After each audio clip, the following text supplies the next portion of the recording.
ఎప్పుడు గెలవలేవినా నేను నిన్ను ఓడిస్తూనే ఉంటాను.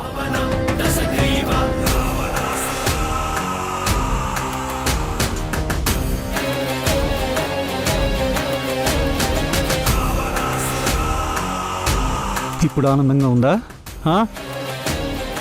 నువ్వు నన్ను ఎదిరించిన ప్రతిసారి రిజల్ట్ ఇలాగే ఉంటుంది. నిన్ను ఇలాగే కాలి కిందేసి తొక్కుతా. చూడు, నీలాంటి వాళ్ళని ఎక్కడ ఉంచాలో, ఎలా పడగొట్టాలో ఈ లోక్నాథ్కి బాగా తెలుసు.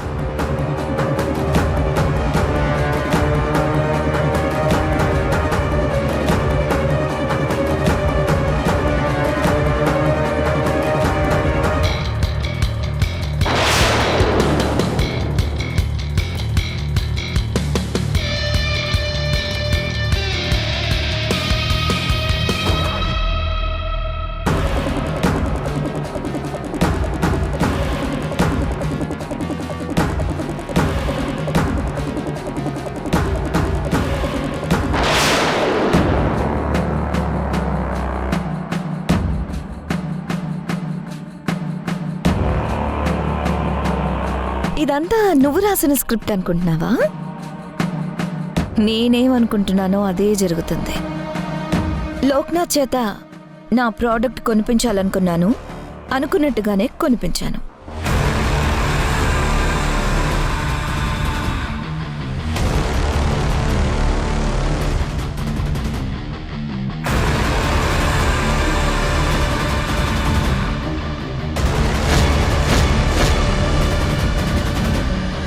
నువ్వు రూపాయి ఇచ్చావని నేనేం ఫీల్ అవ్వడం లేదు. 1000 అడుగుల ప్రయాణం అయినా ఒక్క అడుగుతోనే మొదలవుతుంది. అలాగే ఎంత పెద్ద కోటీశ్వరుడు జీవితం అయినా ఇలాంటి రూపాయితోనే మొదలవుతుంది. నువ్విచ్చిన రూపాయి నాలో పట్టుదలను పెంచుతుంది.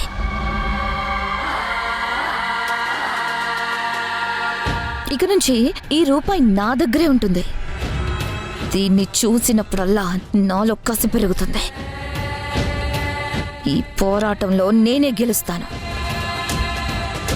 నువ్వు చూస్తూ ఉండు. బై ద వే,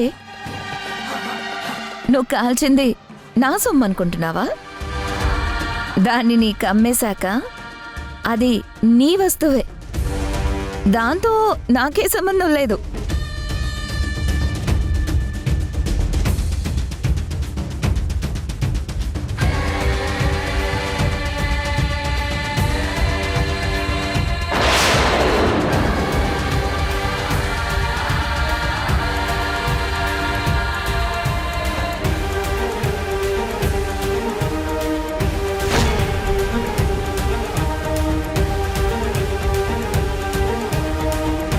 నేను దీని ప్రోడక్ట్ని మసి చేస్తే ఇది ఆ మసిని తన మాటలతో నా మోకాన్ని కొట్టింది.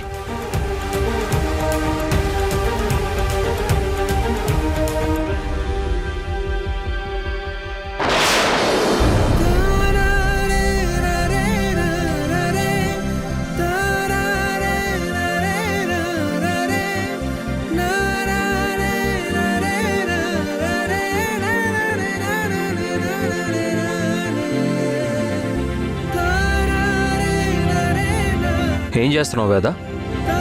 శ్రీ, ఈ చైన్ని మా అత్తగారిచ్చారు. ఆవిడ చేతుల మీదుగానే నా ప్రోడక్ట్ సేల్ స్టార్ట్ అయింది. అందుకే ఆవిడిచ్చిన చైన్ని అపురూపంగా చూస్తున్నాను.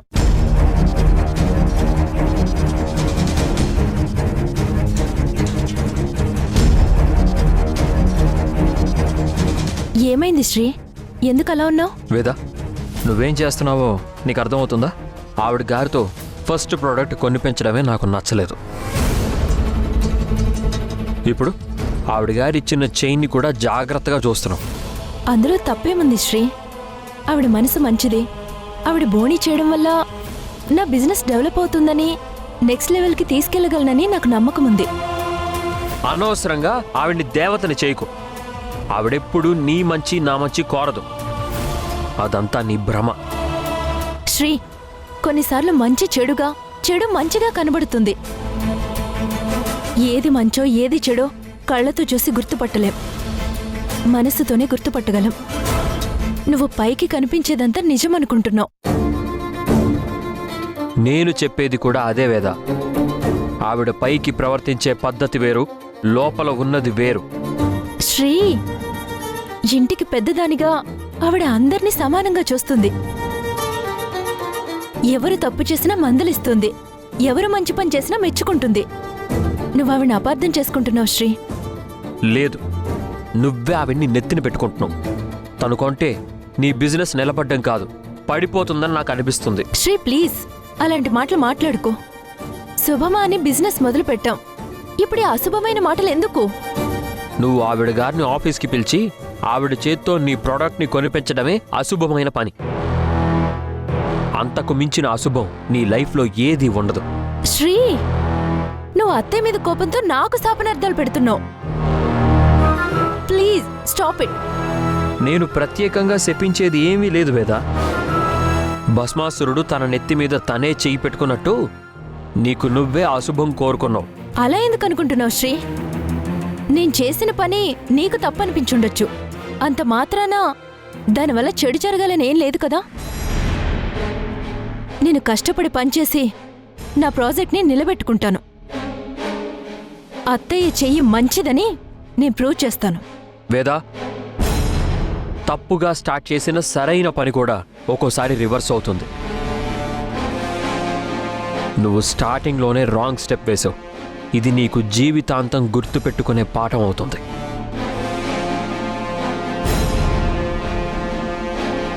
శ్రీ, నీకు పార్వతి అత్తయ్య అంటే ఇష్టం లేదు, అందుకే ఇలా మాట్లాడుతున్నావు. నేను ఈ యుద్ధంలో గెలిచి చూపిస్తాను. అత్తయ్య మంచి మనసుతో ఇచ్చిన బ్లెస్సింగ్స్ నాకు అండగా ఉంటాయి.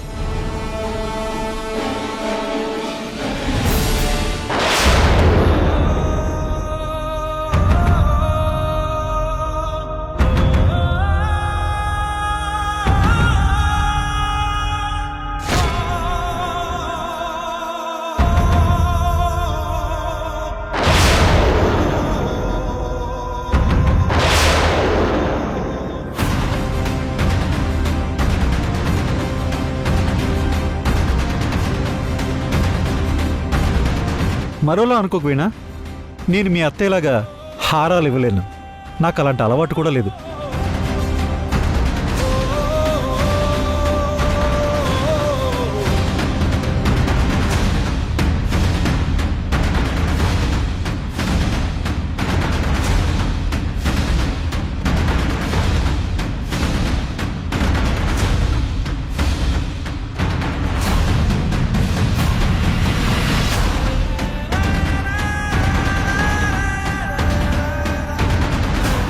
ఏమైంది వీణా, ఎందుకలా ఉన్నావు? అలసిపోయాను బావా. నన్ను సపోర్ట్ చేసేవాళ్ళు ఎవరూ లేరు, నా అనుకున్న వాళ్ళు కూడా ఎవరూ లేరు. అలా ఎందుకు అనుకుంటున్నావు?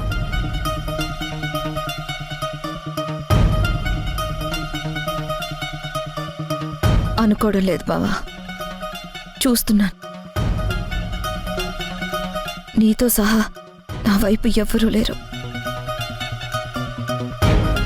అత్తయ్య కూడా మారిపోయింది, ఇదివరకట్లాగా లేదు. వేదనే సపోర్ట్ చేస్తుంది. వీణా, ఆ ఇంటి కోడలుగా అమ్మ మీ ఇద్దరిని సపోర్ట్ చేయాలి. అందుకే ఫంక్షన్కి వచ్చింది, ఆశీర్వదించింది. సరే, పాయింట్కి వద్దాం. ఫస్ట్ ఆఫ్ ఆల్ నీకు కంగ్రాచ్యులేషన్స్. నీకోసం నేను ఏమేం చేశానో తెలుసా? సిటీలో ఉన్న స్కూల్స్కి, కాలేజెస్కి బ్రాండెడ్ మెటీరియల్ సప్లై చేసి అన్ని కంపెనీస్కి తిరిగా. ఆ వివరాలన్నీ ఇదిగో ఈ ఫైల్లో ఉన్నాయి.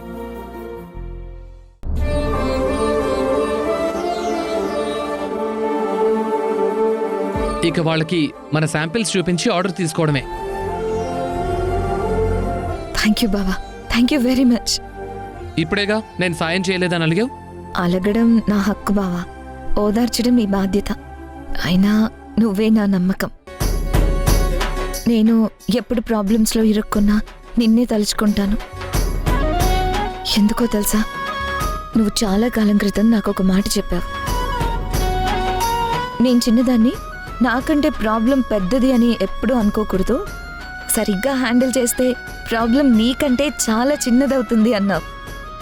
నేను ఎప్పుడు ఆ మాట గుర్తుపెట్టుకుంటాను బావా. వీణా, నేను నీకు ఏ హెల్ప్ చేయాలో అడుగు, చేస్తాను. అంతేగాని నువ్వు ఇలా మాట్లాడుతుంటే ఏదో సన్మాన సభ జరుగుతున్నట్టుంది. బావా, ఈ శాంపిల్స్ అన్నిటినీ నువ్వు తిరిగి కంపెనీస్కి తీసుకెళ్ళు, అందరికీ చూపించు. వీటిలో రకరకాల కలర్స్ ఉన్నాయి, రకరకాల డిజైన్స్ ఉన్నాయి. వాళ్ళకి ఏ రకం కావాలో అడుగు, వాటిని మనం సప్లై చేద్దాం. ఓకే వీణా, నేను చేస్తాను. నువ్వు అస్సలు టెన్షన్ పడకు. నీకు నా సపోర్ట్ ఎప్పుడూ ఉంటుంది. కాకపోతే ఒకటి, ఇవాళ రేపు స్కూల్స్కి కాలేజెస్కి సప్లై చేసే కంపెనీస్ అన్నీ బాగా ముదిరిపోయాయి. వాళ్లకు నచ్చిన కలర్స్, నచ్చిన క్వాలిటీసే కావాలంటున్నారు. అది కూడా వాళ్లకు నచ్చిన బడ్జెట్లో ఉండాలంట. లేకపోతే నిర్దాక్షిణ్యంగా రిజెక్ట్ చేస్తున్నారు. పర్వాలేదు బావా, అవసరమైతే స్పెషల్ ఆఫర్స్ పెడదాం. అన్నీ నేనే హ్యాండిల్ చేస్తాను. ముందు వాళ్ళకి మన ప్రోడక్ట్ నచ్చని, తర్వాత బడ్జెట్ మాట్లాడొచ్చు. ఓకే వీణా, ఇదంతా నేను చూసుకుంటాను. నువ్వేం టెన్షన్ పడకు. నా ధైర్యం కూడా అదే బావా. నువ్వు ఉండగా నేను దేనికి భయపడక్కర్లేదు అనుకుంటున్నాను. సరే గాని, ఆల్ ది వెరీ బెస్ట్ వీణా.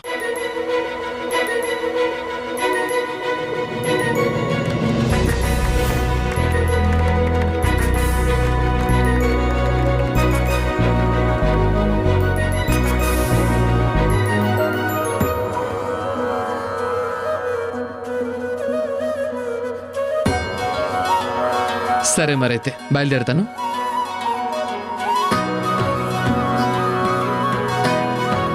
ఈ రోజు ఎలాగైనా కార్తిక్తో కొన్ని విషయాలు తేల్చుకోవాలి. వీణాకెందుకంత ఇంపార్టెన్స్ ఇస్తున్నాడో అడగాలి.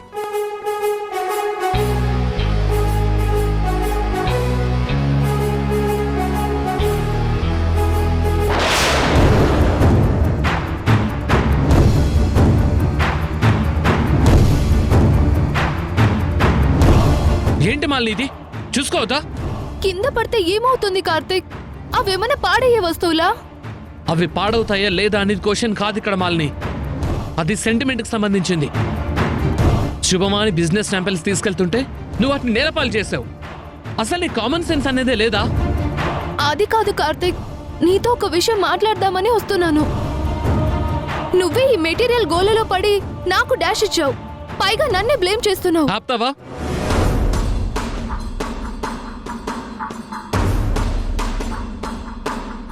అయినా డెలివరీ బాయ్లా ఇన్ని శాంపిల్స్ పట్టుకెళ్లడం ఎందుకు? ఒకటో రెండో తీసుకెళ్లొచ్చు కదా. షడప్.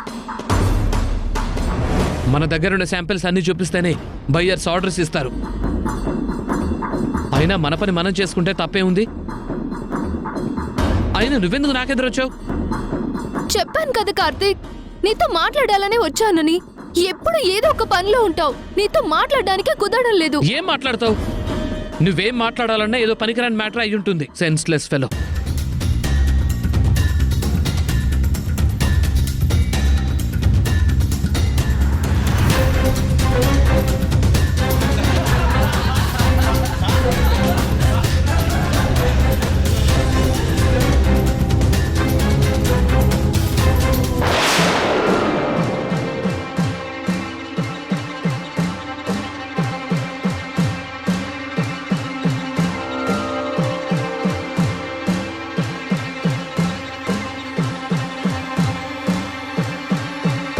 చెప్పండి సిద్ధాంతి గారు, నా కూతురికి సరిపడే జాతకం ఎవరిది? శ్రీదా, రిషిదా? తొందరగా చెప్పండి, టెన్షన్ తట్టుకోలేకపోతున్నాను. చెప్తా. ఏంటండి ఇది?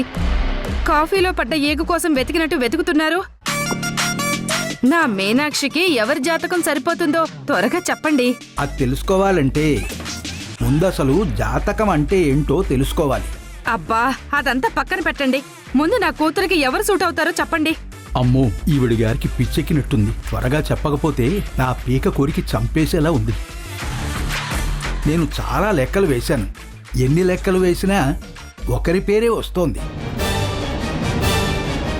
రెండో అతని పేరు అస్సలు స్కూట్ అవడం లేదు.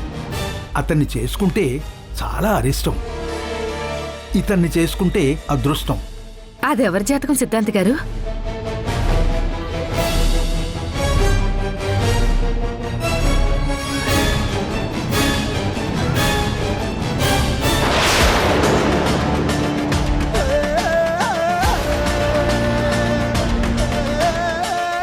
సిద్ధాంతి గారు? ఇతన్ని చేసుకుంటే మీ అమ్మాయి లోక్నాథ్ని మించిన కోటీశ్వరరాలవుతుంది. సరైన వాడే అల్లుడవుతాడని సూచించారు. నాకు చాలా ఆనందంగా ఉందండి. శ్రీహే నా అల్లుడు. శ్రీ మీనాక్షి ఈడు జోడు చాలా బాగుంటుంది. కానీ వేద సంగతేంటి? మీ అన్నయ్య గారు కూడా మొదటి భార్య తప్పుకున్నాకే రెండో పెళ్లి చేసుకున్నారు కదా. ఆ, మీ అమ్మాయిది మేనమామ పోలిక, శ్రీది తండ్రి పోలిక. సరే ఇప్పుడేం చేయాలో చెప్పండి సిద్ధాంతి గారు. వస్తున్నా అక్కడికే వస్తున్నా. దానికి కూడా నేను కోఆపరేట్ చేస్తాను కదా. 100 అబద్ధాలు ఆడైనా ఒక పెళ్లి చేయమన్నారు. కానీ మీ కేసు వేరు. మీ కూతురు పెళ్లి చెయ్యాలి అంటే ఇంకో కూతురు గొంతు కొయ్యాలి. మీరవేం పట్టించుకోకండి. మనకి 4 డబ్బులు వస్తాయంటే 100 కొంపలు కూల్చినా పర్లేదు. కరెక్టేనమ్మా. లైఫ్లో కొన్నిసార్లు తప్పు అని తెలిసినా తప్పించుకోలేము. మీ కోరిక తీర్చడానికి రకరకాల చెడ్డదారులు వెతకాలి. అవన్నీ నేను వెతుకుతాను. మీకు గుమ్మడి ఒడియాల్లాంటి సలహానిస్తాను. మీ కూతురు పెళ్ళి శ్రీతో జరగడానికి నన్ను ఉపయోగించుకోండి. థ్యాంక్ యూ సిద్ధాంతి గారు. అమ్మా అది అయ్యో నా మొహం మంట, అసలు విషయమే మర్చిపోయాను. ముద్దపప్పుని ఆవకాయని ఇచ్చారు. నెయ్యి లేకపోతే ఏం బాగుంటుందమ్మా? భేషుగ్గా సరిపోతుంది. ఇక మీరు వెళ్ళండి.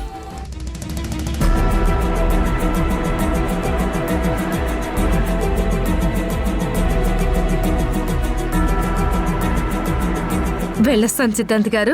శుభం.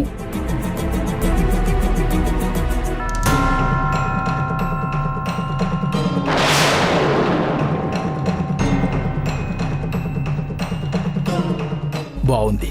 అంతా రికార్డ్ అయింది. సాక్ష్యానికి పనికొస్తుంది.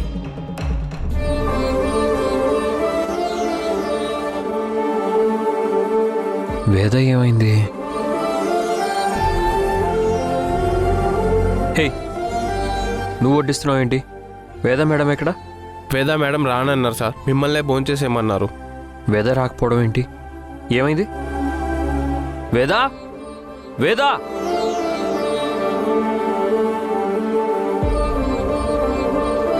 నువ్వు వెళ్ళు. ఏం కావాలి శ్రీ? ఏంటి భోజనం చేయనన్నావంట? కూర్చో, కలిసి తిందాం. అక్కర్లేదు శ్రీ. ఏంటి కోపం వచ్చిందా? అయినా సడన్గా ఈ కోపం ఏంటి? కోపం నాకెందుకు శ్రీ? ఇంతకు ముందే కొత్త ప్రోడక్ట్ లాంచ్ అయింది. నువ్వు నా క్యాబిన్లోకి వచ్చి పార్వతీ అత్తయ్య గురించి నెగిటివ్గా మాట్లాడి వెళ్ళిపోయావు. కోపం వచ్చింది నీకు, నాకు కాదు. నీకు మనుషుల మీద కోపమే వస్తుంది కానీ వాళ్ళకి సంబంధించినవేవి గుర్తురావు. వేద, నాకు ఒక మనిషి నచ్చలేదు. నువ్వు ఆవిడకే పెద్దపీట వేసావు. నాకు కోపం వచ్చింది, అది నాకు నచ్చలేదని చెప్పాను. అంత మాత్రానికే నువ్వు అలిగి భోజనం మానేయాలా? అంతే. నీకు ఎదుటి వాళ్ళ తప్పులే గుర్తుంటాయి గాని వాళ్ళు చేసిన మంచి పనులు గుర్తుండవు. అన్నీ మర్చిపోతావు. నేనేం మర్చిపోయాను వేద? నువ్వే కాదు, చాలా మంది భర్తలకి భార్యలు ఎదుగుతుంటే నచ్చదు. అందుకే వాళ్ళు కంగ్రాట్స్ చెప్పడం కూడా మర్చిపోతారు. వేద, సారీ వేద, నేను చేసిన తప్పేంటో అర్థమైంది. నిన్ను కంగ్రాచులేట్ చేయడం మర్చిపోయాను. కంగ్రాట్స్.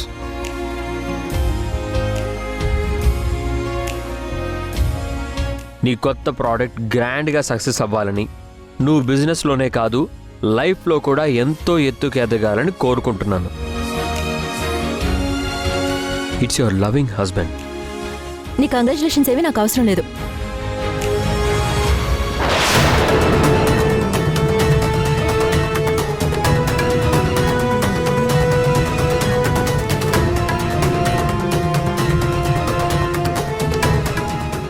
థ్యాంక్ యూ అత్తయ్య. ఇంత కేర్ తీసుకుంటున్న మీకు ఏం చేసినా తక్కువే. అందుకే కేవలం థ్యాంక్స్ తోటి సరిపెట్టుకుంటున్నాను. మీ బ్లెస్సింగ్స్ నాకు కూడా ఉన్నాయా అత్తయ్య? నీకు ఆ డౌట్ ఎందుకు వచ్చింది వీణా? నా ఆశీస్సులు ఎప్పుడు మీ ఇద్దరి మీద ఉంటాయి.